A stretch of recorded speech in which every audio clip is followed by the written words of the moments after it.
Kailangan po ng bagong panggobyerno, hindi po yung trapo, hindi po yung utak ayuda. Baguhin natin ang sistema ng gobyerno ngayong Mayo 2025. Luzon, makikisama ba kayo sa Mindanao at Visayas? Luzon, lalaban ba tayo? Mayong hapon sa tanan, mayong hapon, mga kapartido sa PDP Laban. Naaalala ko pa noong 2014, nung tayo'y humikayat kay Mayor Duterte na tumakbo bilang presidente.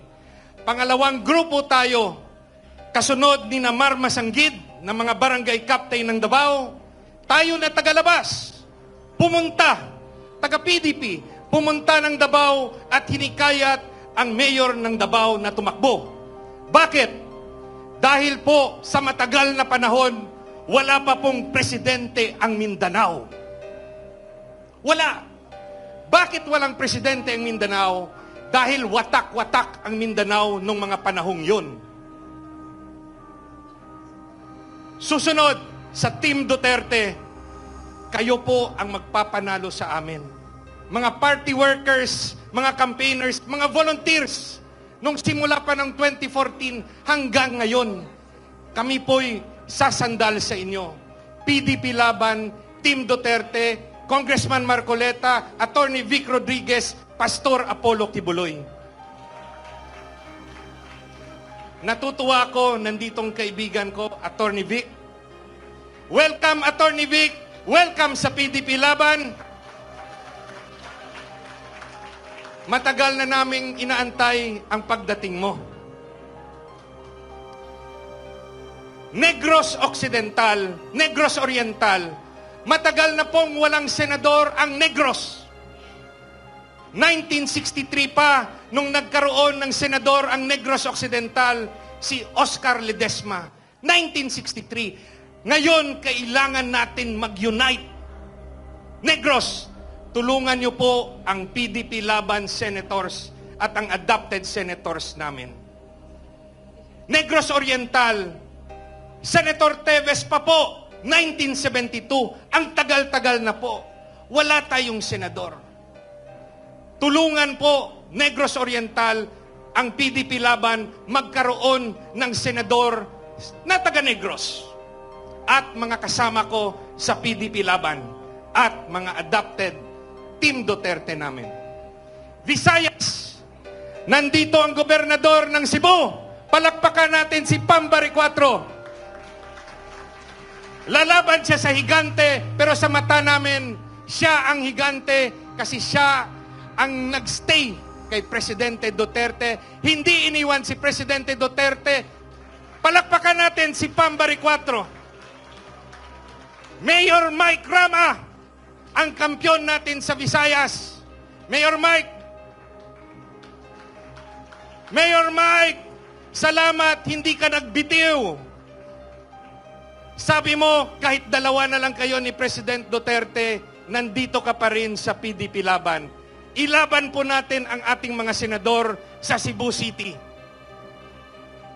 Mindanao, nagkaroon na po kayo ng presidente. First Mindanaoan President.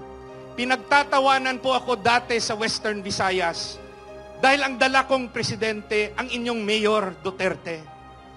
Humihingi po kami ng tulong ngayon. Mindanao, bigyan nyo kami ng isang senador sa Visayas. Pwede ba yon? Pwede ba yon, Mindanao? Luzon, mga kaibigan namin sa Luzon, kailangan po nating mag-unite. Tulungan nyo po ang Mindanao at Visayas. Kailangan po ng bagong panggobyerno, hindi po yung trapo, hindi po yung utak ayuda. Baguhin natin ang sistema ng gobyerno ngayong Mayo 2025. Luzon, makikisama ba kayo sa Mindanao at Visayas? Luzon, lalaban ba tayo? Mga kapatid kong Muslim, tulungan niyo po kami, magkaisa po kayo. Allahu Akbar! Allahu Akbar! Tulungan niyo po ang PDP Laban at ang Team Duterte. Mindanao, huwag niyong pabayaan si Senator Bato. Luzon at Visayas, Senator Bato de la Rosa. Pilipinas, huwag niyo pong pabayaan si Senator Bongo, Mr. Malasakit. Ang aking pong katuwang na mga abogado, Attorney Jimmy Bondok, magiging partner ko yan sa Senado. Matapang si Jimmy, pero gusto niyang tawaging lover. Attorney Raul Lambino ng Luzon, kailangan po nating tulungan. Bigyan po natin ng boses. At ang aming Kuya Ipe, Philip Salvador, huwag po nating pabayaan. Pag nagkaisa ang PDP Laban at Team Duterte, alam ko may kanya-kanya tayong paborito. Pero pag hindi tayo magkaisa, mai-impeach po si VP Sara. Gusto niyo ba na ma-impeach si VP Sara? Gusto niyo bang matanggal si VP Sara? Gusto niyo bang hihina ang PDP sa 2028? Gusto niyo bang labanan ang Grimeng Marcos sa 2028? Ipanalo niyo ang mga senador natin, this 2025. Magkaisa tayo. May kanya-kanya tayong paborito. Pero anong magagawa ng mag-iisang Senator Bongo? Anong magagawa ng isang Senator Bongo kasama pa si Senator Bato? Idagdagan pa natin ng Senator Marcoleta. Anong magagawa nilang tatlo? Kailangan po nila ng Pastor Kibuloy. Yung pangako ko kay Pastor, kaibigan po ako ni Pastor. Anong magagawa namin kung wala si Attorney Vic Rodriguez? Maisog! Maisog! Maisog! Ang PDP ay maisog! Isama niyo po yung mga abogado namin, Attorney Jimmy Bondok, Attorney Raul Lambino, Philip Salvador. Pag sama-sama kaming lahat, hindi sila makakakuha ng 2/3 vote. Walang impeachment mangyayari. Kahit 100 pa na impeachment complaint yung gagawin ng House of Representatives, walang impeachment na mangyayari. VP Sara, kakampinyo kami. Walang mangyayari sa'yo. Ipapanalo ng PDP at ng Team Duterte ang lahat na senador. Congressman Alvarez, Mindanao, kayo na po bahala. O, kahit sa labas ng Davao Region, tulungan niyo po kami. Ano ang programa ni Attorney Hinlo? Hindi lang po pwede batikos ng batikos o atake sa rehimeng Marcos ang dapat nating gawin. Dapat po ang ating mga senador may programa kasi hindi po ako pinabili ng suka. Hindi po. Abogado ako. Yung sa kabila, abogado ba sila? Yung sa kabila, naging undersecretary ba sila ng DILG? Naging commissioner ba sila ng Presidential Anti-Graft Commission? Naging director ba sila ng Land Bank? Yung pinagdaanan ni Attorney Hinlo, politika, DILG, ekonomiya, Land Bank, anti-corruption, PACC. Ang programa natin, una, labanan ang korupsyon. Dapat po amyendahan ang Data Privacy Act at Bank Secrecy Law para bigyan ng karapatan at kapangyarihan ng ombudsman na mag-imbestiga ng mga ari-arian. Iniimbestiga ng ombudsman. Pangalawa, laban kontra kahirapan. Paano po ba ayuda lang ng ayuda? Gusto nyo ba ang Pilipino linya at hihingi ng abuloy galing sa mga congressman?